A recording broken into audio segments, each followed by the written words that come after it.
Bonjour à tous, dans cette séance 17 de C++, et comme dit précédemment, nous allons aborder ensemble les attributs et les méthodes. On va regarder ça avec un exemple, vous allez voir j'ai légèrement modifié le code qu'on avait vu dans la séance d'avant, mais on va pouvoir compléter avec ce qu'on a déjà. Donc j'ai remplacé l'exemple du point, puisque c'était vraiment juste pour prendre un exemple très basique au départ. Ici on va compléter un peu, j'ai remplacé par de quoi représenter une fenêtre, par exemple ce que serait une fenêtre dans une application.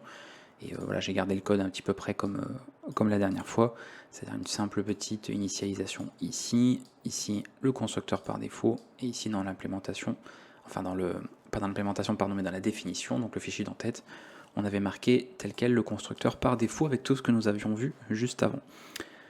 Les attributs, pour faire simple, parce qu'on parlait un petit peu de vocabulaire, c'est important aussi, c'est simplement une variable, d'accord, un attribut que vous allez retrouver dans une classe. Voilà. Donc si vous dites que c'est une variable, ce n'est pas faux, d'accord, le terme ne sera pas incorrect. Voilà, c'est juste que quand on veut échanger entre développeurs, le fait de parler d'attributs, généralement on comprend tout de suite que l'on a de la programmation objet derrière, plutôt qu'une variable où ça peut être un peu plus ambigu. Et concernant les fonctions propres à une classe, nous avons justement les méthodes, d'accord? Mais c'est pareil, une méthode, c'est juste une fonction qui est inscrite ici dans une classe. Donc c'est parfaitement la même chose, mais on a un autre mot de vocabulaire en tout cas pour faire référence à une fonction en programmation orientée objet, en tout cas qui est inscrite dans une classe. Voilà, pour le vocabulaire, c'est tout ce qu'il y a en tout cas à savoir. Pour les attributs, nous allons déjà commencer par en utiliser tel quel.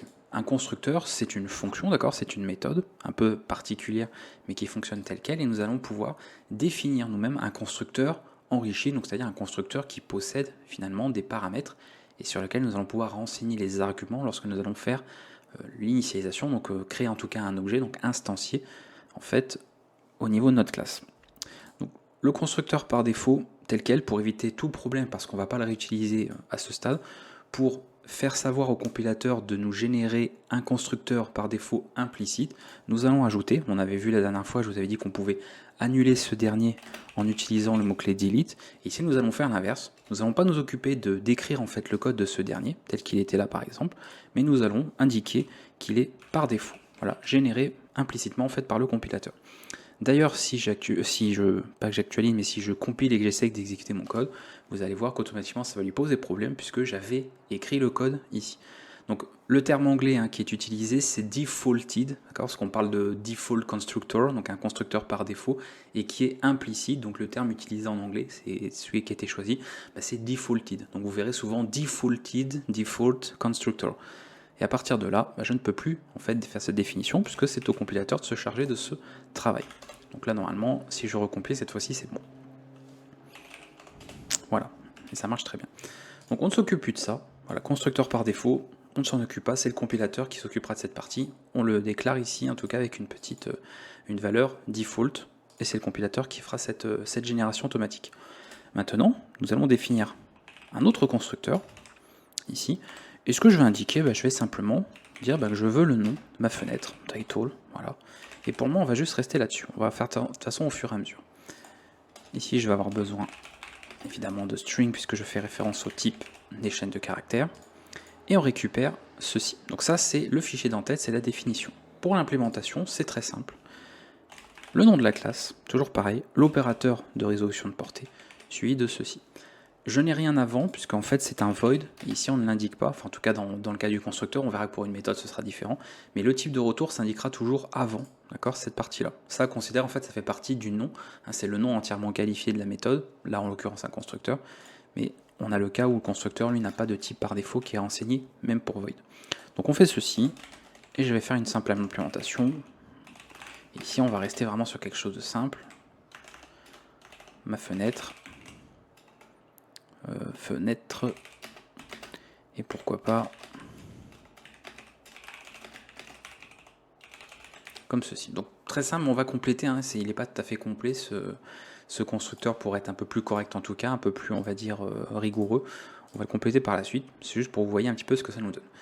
Le constructeur par défaut est généré, voilà, implicite est généré par le compilateur. Nous avons un constructeur avec un peu plus d'informations, parce qu'ici nous avons avec un paramètre qui est implémenté. On va donc pouvoir faire appel à celui-ci. Donc là je laisse l'appel tel quel, ici, d'accord. On va pas avoir grand chose, mais je vais le laisser volontairement, je l'enlèverai juste après. Et ici on va simplement faire new app. et je vais indiquer ceci par exemple. On compile, on exécute, et on va voir automatiquement la différence qu'on a. Donc là, pas grand chose de particulier, j'ai juste passé, en tout cas j'ai juste renseigné un paramètre pour le constructeur, on le remplit en tant qu'argument, on le renseigne en tant qu'argument ici à l'initialisation, d'accord, donc la déclaration de cette variable là, donc automatiquement ça exécute le code de la méthode, donc du constructeur, il n'y a pas de problème, ok. Ça je vais l'enlever, cette fois-ci on va revenir à ceci, et nous allons compléter un petit peu avec de nouvelles règles. Je pourrais tout à fait écrire un autre constructeur. Je peux parfaitement, je l'avais dit la dernière fois, alors pas Windows mais Windows, on peut créer plusieurs constructeurs qui auront donc des signatures différentes. Par exemple, se dire, bah celui-là, effectivement, il prend un titre, et pourquoi pas, à la rigueur, on peut indiquer les largeurs, finalement, et hauteur de la fenêtre. Alors j'écris n'importe quoi, en fait je pense, vous voyez, c'est le problème, ça quand on s'enregistre, on réfléchit à un truc, en même temps, voilà, width et height. Ceci, d'accord? Et pareil, je pourrais tout à fait l'implémenter, et je peux en faire autant que je veux. Alors évidemment, il faut avoir le besoin, il ne faut pas créer plein de constructeurs juste pour faire joli, il faut qu'ils aient une utilité, mais sachez que vous pouvez le faire, tant que les signatures sont différentes, vous pouvez en créer vraiment autant que vous voulez, et permettre à votre utilisateur, eh bien, l'utilisateur de votre classe, de pouvoir créer en fait des objets de ce type Windows de plusieurs manières différentes. Pour ceux par exemple qui viennent de la programmation Java, si vous faites un peu de Java, vous avez dû très certainement remarquer que les classes ont généralement beaucoup de constructeurs disponibles, en plus des fois du constructeur par défaut. Donc on a vraiment plusieurs possibilités. Donc ça je vais l'enlever, je ne vais pas vous faire chaque exemple, mais on va compléter cette fois-ci avec quelques règles essentielles à ce stade à connaître maintenant par rapport à où on en est ici dans C++. Il va y avoir deux points importants. Premier point, c'est de penser au niveau des données qu'on manipule et le fait qu'elles puissent être constantes ou non. Une donnée qui va être constante, comme vous l'aviez vu avant, on en a parlé bien avant dans le cours, c'est une donnée qui ne va pas être modifiée. Si vous avez un paramètre, d'accord, qui n'a pas en fait à vocation à être modifié, d'accord, à être changé, vous pouvez et vous devez, j'ai même envie de dire, le déclarer systématiquement constant. Donc ici, alors ça après c'est toujours pareil, le const vous le mettez avant le type, après le type, c'est vous qui voyez, peu importe. Mais systématiquement, si vous savez que l'information ne doit pas être modifiée, vous déclarez ça const, tout le temps. Voilà, vous pouvez toujours prendre cette habitude-là en fonction. Alors on le verra pour d'autres méthodes, on va le faire sur une méthode à part, pas forcément sur le constructeur, parce que je vais rester sur l'essentiel concernant le constructeur. Ok, mais on verra pour des méthodes par la suite. Et vous pourrez également avoir justement une méthode dite const, c'est-à-dire qui ne va pas faire de modification non plus. Et à ce moment-là, le const, vous le retrouverez plutôt ici. D'accord. Et dans l'implémentation, il faudra le remettre. C'est-à-dire qu'on va le retrouver évidemment ici. Toujours pareil. On va faire une méthode exprès justement pour voir un peu ce que ça donne ici. Avant d'aborder ces points, donc le const, enfin avant en tout cas de voir pour l'implémentation, deuxième chose à connaître, en plus de ce principe de constance des données, nous avons aussi quelque chose qui est propre aux exceptions. Vous pouvez explicitement, et c'est tant mieux si on peut le renseigner, valider en fait la garantie qu'une méthode, quelle qu'elle soit, ne va pas déclencher ou ne risque pas, d'accord, de déclencher d'exception. Et dans ce cas-là, vous pourrez, si vous en êtes sûr à ce moment-là, donc là, bon, en l'occurrence, on ne fait qu'afficher ici un message, donc a priori, il n'y a pas d'exception possible, on peut parfaitement déclarer ça en no except. Et là, c'est vraiment la garantie qu'il n'y aura pas d'exception levée. C'est évidemment à indiquer dans le cas où vous êtes sûr, d'accord, qu'il n'y aura pas d'exception levée. Si vous commencez à utiliser des types un peu particuliers, on peut voir. Alors là, on pourrait peut-être chipoter pour voir un peu est-ce qu'il n'y a pas un risque avec ça, est-ce qu'il n'y a pas un risque avec autre chose. Bref, mais en tout cas, quand vous avez la garantie, par exemple, vous initialisez juste des valeurs, comme on va le faire juste après, le no except va suffire. Donc on va justement compléter avec ça, parce que là c'est pas le tout de vous montrer simplement dans le code, c'est de voir en pratique ce que ça donne, ces deux choses, le const et le no except. Donc je vais tout enlever pour le moment. Ici on va enlever ça, et nous allons directement créer des attributs pour notre classe, puisque là en fait c'est pas un attribut en l'occurrence, c'est juste un paramètre d'une fonction, ici un constructeur, mais on n'avait rien de plus. On va donc créer des attributs, vous voyez, les méthodes on les met généralement publiques, la majeure partie du temps, et via le nouveau niveau d'accès private, parce que c'est en tout cas préférable ici, sinon j'aurais plutôt créé une structure pour avoir une agrégation de données, comme je vous avais expliqué l'autre fois, la différence on va dire d'usage entre struct et classe généralement. Et là je vais pouvoir spécifier justement les informations. Le nom de ma fenêtre finalement, title, ça devient un attribut ici. Je l'indique tel quel, pas de problème, et je l'ai ici en privé. Et là au niveau de la construction, je vais faire, alors au plus simple, en tout cas tel qu'on faisait peut-être un peu à l'ancienne, comme ceci. et indiquer en fait que j'initialise la valeur. Alors là, je peux me dire, bon, pas de risque d'exception, je peux effectivement mettre le no except, et on est bon. Ceci. C'est une possibilité. Maintenant, on peut faire les choses encore de manière plus pratique. Quand on a, et c'est souvent ce qu'on fait dans un constructeur, l'initialisation en fait d'attributs, on peut produire et écrire une liste d'initialisation. Et dans ce cas-là, en fait, ça revient. Alors là, bon, on va pas avoir de changement ici, mais là, ça va revenir à indiquer la liste. Donc avec, alors je vais enlever le no except pour le moment, pareil, pour pas vous embrouiller, parce que ça fait, vous voyez, pas mal de syntaxe nouvelle qui arrive. Donc on va reprendre un tel quel ici. Et la liste d'initialisation, donc on ne fait plus ici l'initialisation des valeurs, mais ici. Vous mettez les 2 points.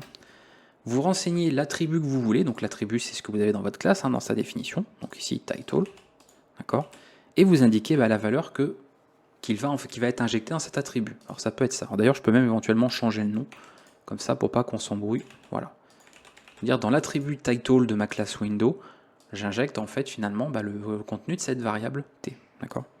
Et là, on a cette liste d'initialisation. Si vous avez une autre donnée, donc là maintenant on va compléter un peu plus ce qu'on a, c'est-à-dire d'avoir une largeur, une hauteur.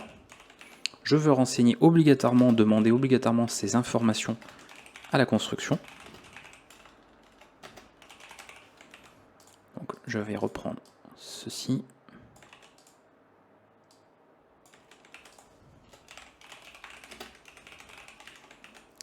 Donc ceci, à la rigueur je vais faire même avec WH en fait.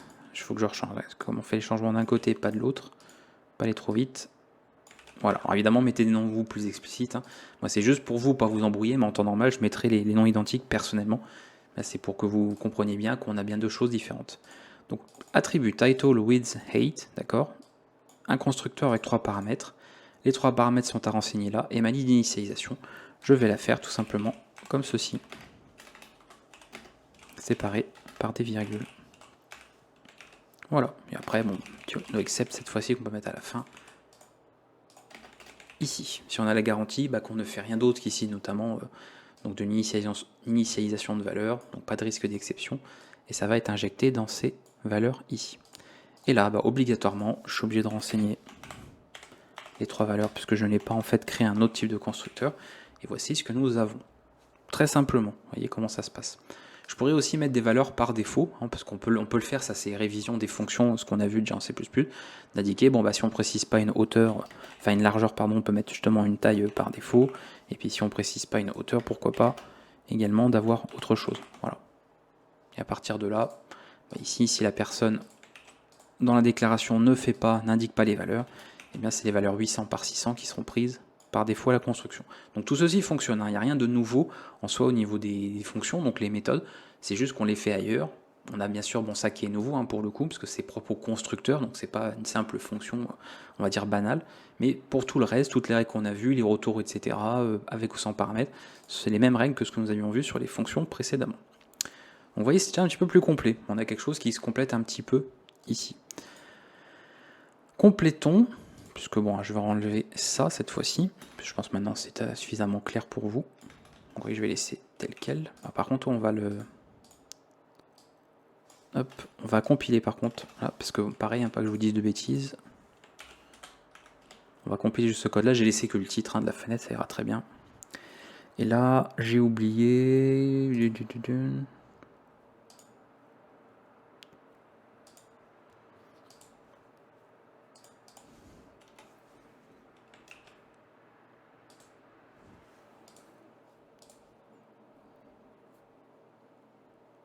Ah oui, on travaille avec des chaînes, donc il y a un risque. Voilà, vous voyez comme quoi on peut vite se faire avoir, oui. En plus, à partir du moment où, de toute façon, j'aurais juste des entiers, il n'y avait pas de problème, des nombres, mais là, avec les chaînes de caractères, le type stdstring peut évidemment lever des exceptions. J'ai pas des garanties à ce niveau-là, donc on l'enlève. Donc j'avais bien fait de l'enlever au début. Voilà, comme ça. Donc vous voyez, garantie de toute façon qu'il n'y avait pas ici au niveau du type chaîne de caractères dans ce cas-là. Donc là, on est revenu sur le plus simple.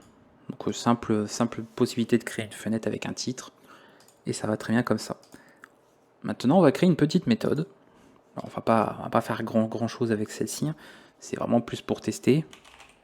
On va juste faire launch ou run. Faire une méthode comme ça qui va prendre aucun paramètre. Elle ne va pas faire de modification, puisqu'elle elle va juste faire de l'affichage, hein, pour l'exemple. Donc je vais la déclarer const. Voyez, j'indique en fait, je définis cette méthode comme étant const. Elle ne va pas faire de modification de quoi que ce soit, donc je la déclare, je la définis const. Et ici, voilà comment que ça se passe au niveau de l'implémentation. Le type de retour, comme une simple fonction, et ici, rappelez-vous, ça fait partie du nom, cette fonction, la méthode, donc il faut entièrement la qualifier avec le nom de la classe, ici en l'occurrence. Le const à la fin qui ne change pas. Et là, décidément, affichage, endline. Voilà pour, je vous remontre la définition, voilà pour l'implémentation.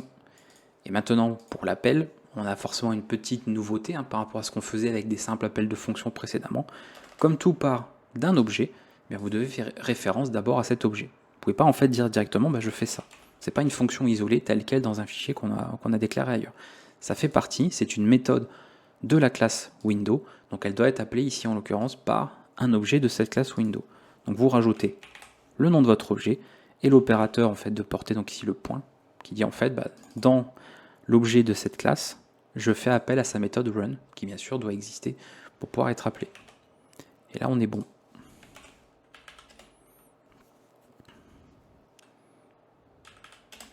Et voilà ce que ça vous donne.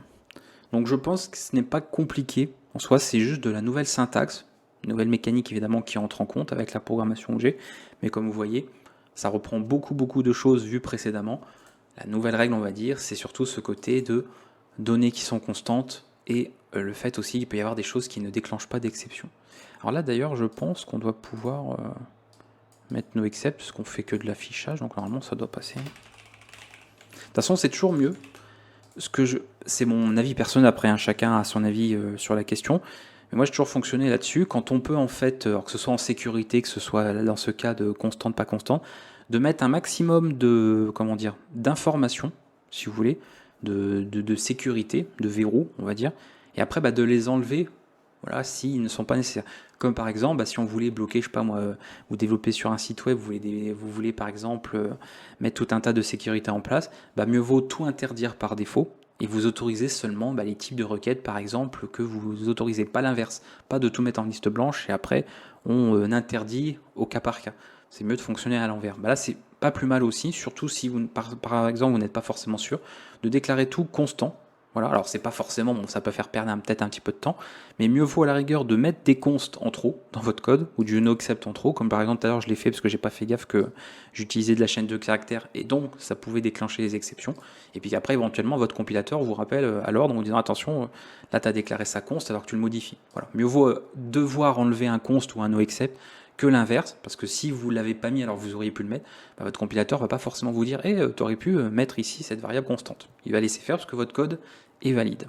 Donc là on va voir, puis si éventuellement le no except n'est pas bon, le compilateur nous fera savoir, mais normalement ça devrait passer puisqu'on ne fait que de l'affichage ici, voilà, il n'y a pas de problème. Comme ça, on rajoute en fait de l'information supplémentaire et l'information utile pour l'utilisateur en tout cas du code, en tout cas de la classe par la suite.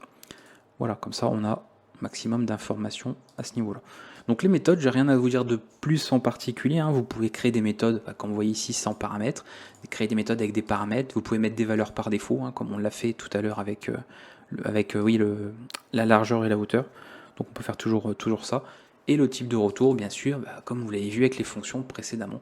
Il n'y a que, encore une fois, pour les constructeurs destructeurs, vous avez vu qu'ils ont un peu un cas particulier. C'est liste d'initialisation, le fait qu'il n'y ait pas de retour indiqué, hein, on n'est pas de void ici. Voilà, ils sont un petit peu à part contrairement aux autres méthodes, mais pour le reste, ça suit toutes les règles de ce que vous avez vu sur le cours, hein, la séance sur les fonctions. Donc vraiment, rien de nouveau à ce niveau-là. Je pense qu'on a fait le tour. Hein. A priori, j'ai pas grand chose à vous dire de plus sur les méthodes, les attributs où vous voyez. Vous pouvez avoir les attributs ici tels quels. Donc après, pareil, vous mettez au niveau d'accès que vous voulez, mais généralement c'est ça. Alors 6 petits points, pour ça fera la transition avec la prochaine, a priori, je pense la prochaine séance, ce sera très bien. Vous voyez, bon ici j'ai le titre de ma fenêtre. Dans beaucoup d'autres langages de programmation, enfin beaucoup, on va dire certains langages de programmation, je devrais normalement pouvoir, sans que ça pose problème, faire ceci. Me dire, je veux afficher le titre de ma fenêtre, après tout. Donc avec ce que je vous ai expliqué, vous feriez a priori de cette manière-là, en disant, dans la vidéo, il a expliqué, voilà, il faut prendre ce qui fait référence à l'objet, et ensuite, ce qui appartient à la classe de cet objet. Donc, l'appel à une méthode, c'est toujours via le point qu'on fait l'appel, et ici, c'est un attribut, faisons pareil. On prend le nom de l'objet, point, et le nom de l'attribut. On devrait pouvoir faire ça. Ceux qui programment en Python connaissent ce type de syntaxe, et vous savez que ça fonctionne et que ça pose pas de problème. Ici, en revanche, en C++, on va être confronté au problème des niveaux d'accès, puisqu'on vous indique tout simplement que cette information, en fait, cet attribut, est privé, tout simplement. Donc il faudrait éventuellement le passer public, mais on perd une des règles importantes de la programmation objet, qui est l'encapsulation des données, et c'est là en fait que vont intervenir d'autres choses par la suite. On verra en fait comment on peut, entre guillemets, résoudre ce problème, parce que ce n'est pas vraiment un problème en soi, c'est une sécurité, et de voir un petit peu comment on fait. Si, admettons, on a besoin de cette information, par quel procédé en fait allons-nous récupérer cette information, voire même la réutiliser derrière. Donc ça fera office, je pense, d'une nouvelle vidéo. On va pas voir ça à ce stade, parce que là je voulais vraiment me concentrer sur les attributs et les méthodes. Et je pense qu'on a fait de toute façon le tour sur ce que je voulais vous expliquer. Donc je revois un petit peu rapidement, mais normalement c'est tout ce que je voulais de toute façon vous dire. Je voulais, voilà, le plus important, qu'on voie comment enrichir un petit peu les constructeurs par rapport à ce qu'on avait vu précédemment, de voir comment on peut ne pas finalement s'occuper du constructeur par défaut et de faire en sorte que le compilateur et pas compiler fasse la génération en fait du constructeur par défaut implicite. Ensuite, de voir un petit peu les méthodes, comment on peut déclarer ça, de voir un petit peu au niveau des attributs, travailler un petit peu avec l'ensemble, et ensuite ces deux mots-clés qui interviennent aussi de deux autres mots-clés en plus pour voir un petit peu la constante des données et le fait que nous ayons ceci. Donc pareil, si run je voulais afficher une information, encore une fois, je peux la mettre const comme je vous l'ai montré dans le constructeur. Voilà. Donc vraiment, ça c'est les règles importantes. Si une donnée ne doit pas être modifiée ou une méthode ne modifie pas de données, mettez const. Si vous avez la garantie que votre méthode ne va pas lever d'exception, mettez le noExcept. Si vous avez un doute, mettez les deux partout à chaque fois systématiquement et retirez-les si jamais vous avez des erreurs à la compilation. Encore une fois, c'est mieux de réfléchir quand même à ce qu'on fait plutôt que de faire les choses au pif. Mais à nouveau, mieux vaut qu'il y ait trop de const demi et que vous en enleviez quelques-uns parce que votre compilateur vous fait savoir que là c'est pas constant, plutôt que l'inverse. Et ce sera tout pour cette séance. Je vous dis à bientôt. Je vois que je n'ai plus la webcam d'afficher, mais c'est pas grave, de toute façon. Bonne continuation, bon codage en C++. Si vous avez des questions, bien évidemment, n'hésitez pas dans les commentaires. Et pour la suite, nous verrons, nous entrerons un peu plus dans le détail sur cette encapsulation des données avec ce problème que nous avions eu avec le fait d'essayer d'accéder au titre de la fenêtre et de voir que le compilateur nous interdisait de le faire. A bientôt.